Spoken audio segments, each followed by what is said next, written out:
आदि कथा के 14वें एपिसोड में आज कहेंगे जोशी मठ की कथा। इस जगह को लेकर एक ज्योतिष वार्ता आपको चौंका सकती है।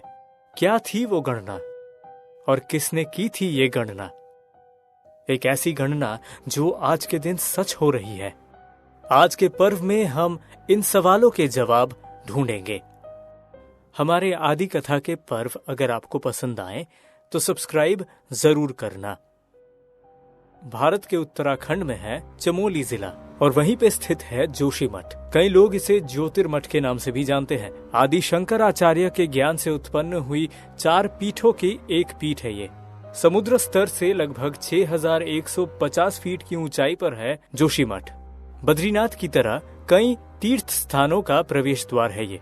इस मठ के निर्माण होने का इतिहास काफी पुराना है। कहते हैं कत्यूरी वंश ने 7वीं से 11वीं सदी के बीच कुमाऊं एवं गढ़वाल पर शासन किया। उनका साम्राज्य बाहर के इलाकों तक विस्तारित था। वासुदेव कत्यूरी ही कत्यूरी वंश का संस्थापक था। वासुदेव कत्यूरी था बौद्ध परिवार का हिस्सा और जोशी मठ था कत्यूरी राजवंश का पहला राजधानी। आदि जगत गुरु शंकराचार्य ने इसी स्थान पर ध्यान किया था। पौराणिक कहानियों के अनुसार ज्योतिर्मठ है नरसिंह का स्थान। हालांकि कहते हैं कि समय बीतने के साथ मंदिर में विराजमान नरसिंह का बाएं हाथ धीरे धीरे कमजोर होता जा रहा है।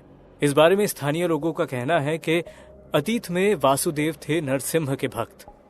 एक दिन जब वो शिकार पर गए थे, भगवान नरसिंह भेष बदलकर उनके घर पर आए।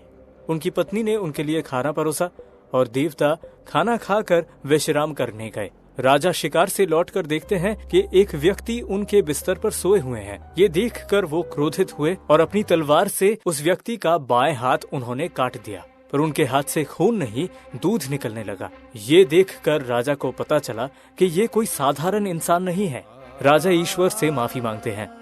देवता उनसे कहते हैं कि वो आए हैं क्योंकि वो उनके राज्य में खुश थे।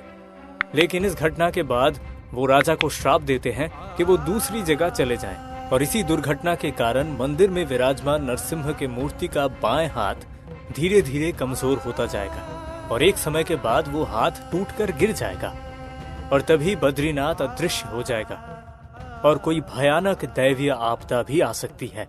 ये ज्योतिषवाणी आहिस्ता आहिस्ता सच होता जा रहा है। जोशी मठ पर मुसीबत आ सकती है।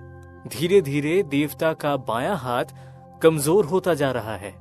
जोशी मठ के हर एक कोने में दिखाई दे रहा है दरार। भूस्खलन की भी कोई कमी नहीं हो रही है। लोगों को अपना घर छोड़ना पड़ रहा है। कई रास्तों के दरारों से पानी निकल रहा है, मिट्टी निकल रहा है।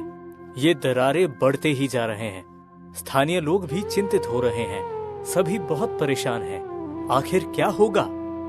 क्या देवता की गणना सच होगी या कुछ और होने वाला है? इस सवाल का जवाब सिर्फ समय के पास है।